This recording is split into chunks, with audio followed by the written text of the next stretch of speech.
Obviously, FEMA and our federal partners are doing everything that we can to support our state and local governments that are going through a tremendous hit.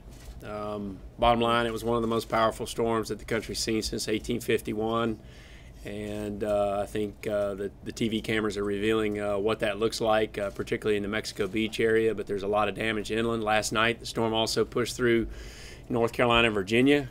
We had fatalities. I think there were up to 5 fatalities in Virginia, a lot of flash flooding and localized flooding. It's still not safe to return, particularly to Bay County, Florida. Doing so, there's no infrastructure there to support you, and quite honestly, it's a dangerous area to go back into.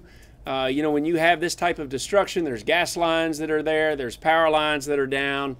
In doing so, you're putting your life in danger, and we ask you to be patient. Before you just try to rush back into those areas, and understand that we're doing everything that we can to get the roadways open and trying to stabilize the situation so that people can go home and figure out how to put the rest of their livelihood back together. We want people to understand how these storms attack communities.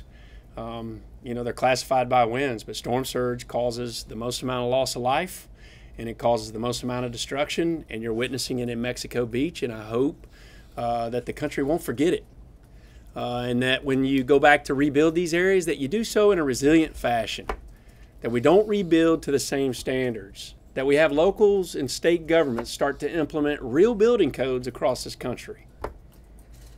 It's frustrating to us because we repeat this cycle over and over again.